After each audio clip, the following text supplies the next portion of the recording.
Hello one and all, and welcome to yet another edition of Omake Ikuze's Consolation.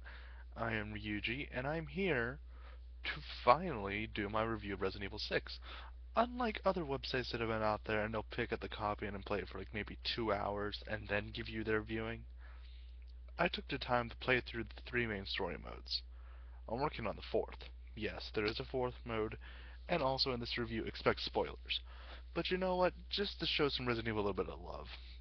And yes, before I go into anything, I hereby swear that my reviews will be completely unbiased, unbought, unaffected, and anything I review will not be shown any form of favoritism whatsoever. With that said and out of the way, Resident Evil 6. Yes, I got the Anthology Edition. Bite me. I used to have all the other discs until a younger cousin destroyed them. I was quite angry, yes. But moving on to the important part of Resident Evil 6. The story revolves around, well, the three different stories you can follow are Leon, Chris, and Jake. And like I said before, if you don't want spoilers, turn the video off now, because the review is going to contain spoilers. Sorry, you've been warned. Moving on. Now, as I'm going on and saying here, with Resident Evil 6, through the whole campaign of it, it throws you online. At first, it throws you off, yes. But you don't realize if you have Agent Hunt setting on. I'll get to that after. But yes, in each of the online settings, you can join a friend, or you can jump into someone's game, or if the stories intersect, you can actually join someone's game, as long as they're at an intersecting point. So yes, character stories do intersect. But when you cover Leon's story, you're playing as Leon S. Kennedy. Yes, we all know who he is. And also with a Secret Service agent known as Helena. And also moving on.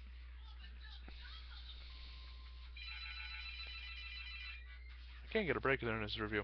But yes, moving on even more further into what's going on with everything.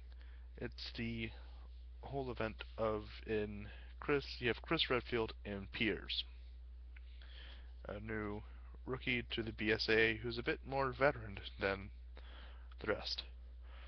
And then you have Jake's. Jake is teamed up with, and you probably haven't heard this name since one of the earlier Resident Evils, Sherry Birkin. Yes, the little girl whose blood created the G-Virus vaccine. Yes, that same Sherry Birkin, the daughter of Dr. William Birkin, the man who created the G-Virus. Yes. But throughout all the different story modes, you have to, sure, it's centered around bioterrorism, but if you didn't realize in the original ones it was going towards bioterrorism. Big surprise there to everyone who complains how Resident Evil had changed. Yeah. Now, as for anyone who complains that, oh, well, maybe you get too much ammo in this game. No, you don't. There are a lot of times where you need to conserve ammo. There are times where you just need to run.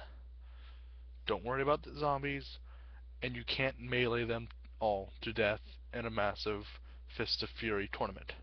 No, you have a fatigue gauge. Before this puts you off, allow me to put this in perspective. It puts a limiter on how many attacks you can do in one shot before you become exhausted. And then your kicks or punches do absolutely nothing. Well, they don't do nothing. They do a little bit of damage. Not as much as you want.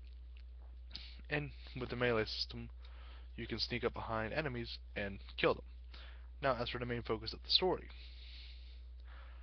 there's a new virus outbreak called the C virus. And as you noticed with a lot of the videos and stuff, they tend to have the effect of bug-like mutations, which are pretty disgusting when you see them happen. And for the most part, a lot of the boss fights are hard or quick time events that do happen. And if you don't get them right, you are screwed. And with that said even further, the story is actually really good. It's very compelling. It kept me playing. I wanted to know what was going on. And spoiler alert here. So if you don't want a spoiler, skip ahead past this point. And an old name comes back. Well, two actually. Wesker. No, he's not back. No. However, he had a son. That's Jake. Jake is Wesker's son. And through him, the cure for the C virus. The son of the great Wesker is a mercenary. And yet, the fate of the world rests in his blood. Now, with that said, is it more action oriented? Yeah, it has action points, yes, because you're not going to go through these events constantly and then be scared all over again. No. You're going to be getting used to it, and then you're going to be like, okay, let's fight back, let's stop this from destroying the world. Especially when the fate of the entire world's in balance. Everyone who's capable of doing something has to man the fuck up. It's either you man the fuck up or you get infected. Your choice. I choose man the fuck up. With how is the dialogue? Dialogue's good. Controls are good. They're actually pretty solid. How is the shooting? Good. Bullet damage? Reasonable. And if you actually beat some of the story modes, you unlock something called Agent Hunt mode, in which you can take control of the undead or the undead infected and kill other players. Now, with that said, sure, we have all the mutated zombies that come out of the C virus, and they brought back the classic stumbling, low stat zombie. So apparently, there's a lower form of the C virus that acts just like the T virus, where you're just ravenous wanting to chew people up. Actually, I think it was the T virus they used. So yeah, maybe the T virus comes back exactly. I haven't gone through Ada Wong's story yet. Oh, spoiler. Of course, they've been promoting that as well. You get through the 3 character stories, you get Ada Wong's story. How do they do with Chris in this one after you've seen him so buffed up in 5? He's not as buff. He's trimmed down. He's trimmed down to a reasonable amount for BSAA. So, everything's good.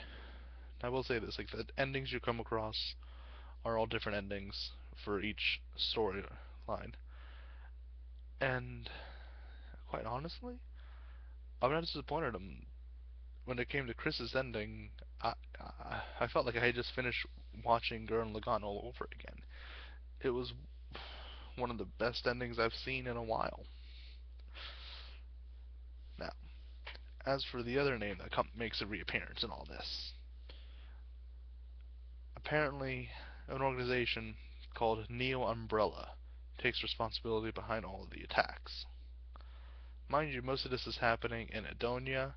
Well, a little bit happens in Edonia, but most of it's happening in China. Yes, China.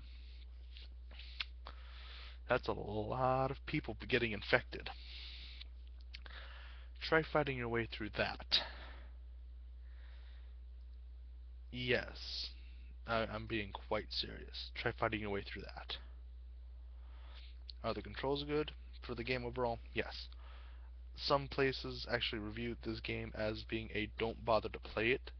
I have to disagree. I took on the game. I took no biased feelings to it, even though I am a Resident Evil fan. I chose to go, okay, I'm going to stay here in the middle. I'm going to see whether they live up or if they let me down. Resident Evil 6 lived up. It really did. I felt compelled to come back and play it again. I feel compelled to play Mercenary mode. I feel compelled to actually play Agent Hunt mode just to jump on other people's games and be a dick. Because you can kill other players while they're in story mode. Yes, that's the fun part. Plus, if you got the Anthology Edition, you got Resident Evil Director's Cut, 2, 3, Resident Evil 4 HD, Resident Evil 5 Gold Edition, and Resident Evil 6. this was worth it. I even got the strategy guide to go with it. So my overall rating for Resident Evil 6, buy it, keep it, play it. It's a keeper. Now, as for, I have another Resident Evil title here that a lot of people say wasn't that good because it was more action oriented. Well, let me go ahead and say something here. Operation Raccoon City. You're taking the role of Umbrella operatives, not just the UBCS. No, no, no. Those are the little cannon fodder, I guess you can say. You're taking the role of USS Delta Team, the ones who are on par with Hunk. Yes, that Hunk. The guy who never really seems to die. Mr. Death himself. Is it an action game for this one? Yeah, it is, because you're going through Raccoon City from the side of Umbrella. You're not going to be going through a horror thing. You're trained to handle these situations. You know the threat of the BOWs.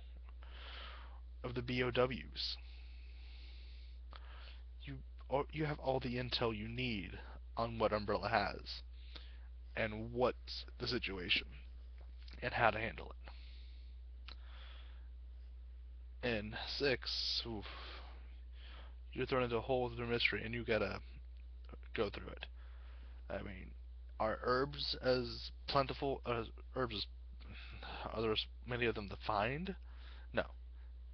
Ammo can become scarce as well, and you can actually, well, yes, I'm popping back to 6. You can actually equip skills to your character, a max of 3 at a time, which can help give you a leg up. And sure, when you beat it, they give you an option for infinite ammo. I'm not going to use it. There's no fun in using infinite ammo. Are there plenty of moments in 6 that actually scared the crap out of me? Yes, there have been plenty of moments where I've actually sit there cursing at my screen, hoping I don't die. So, Resident Evil 6, like I said before, it's worth it. It's a play. It's not a pass, it's a play. Operation Raccoon City. If you want to see things from the other side, from Umbrella's side, during the Raccoon City incident, worth it. Team dynamic, worth it. Online play with your buddies, worth it. And just the overall how you kill people and everything else, because mind you, it's not just you and zombies. No, it's you, zombies, special forces. And also you and any members of your team can become infected. And when the infection spreads, you then turn and go attack your teammates or anyone in the vicinity that is living. So, with that also said, Operation Raccoon City is also a play. It's not a pass, it's a play.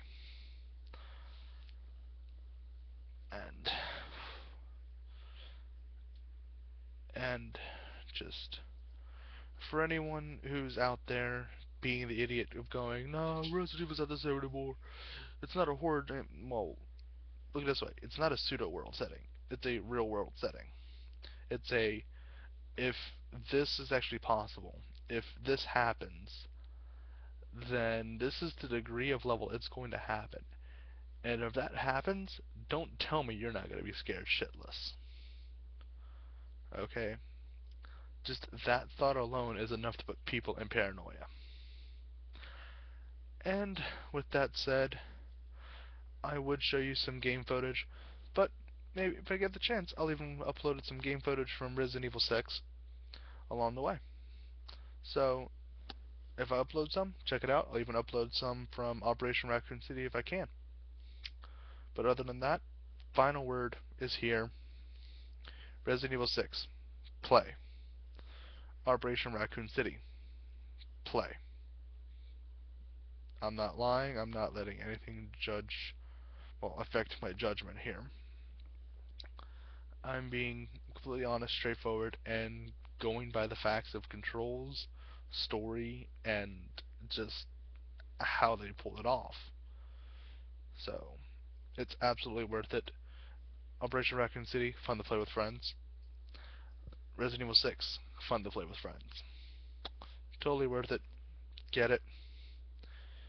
And if you get it for PS3, you can find me. Just shoot us a message here.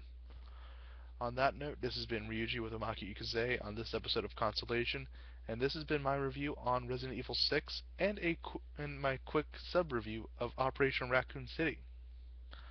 Hope you enjoyed it. Make sure you hit the subscribe button up top. If you have any questions or concerns or comments, put them down below. Also, make sure to find us on Facebook at facebook.com/omakeikuze, and be sure to check out our website at www.omakeikuze.moonfruit.com. Got any questions, suggestions on anything we should look at review? Email us at omake.ikuze@gmail.com.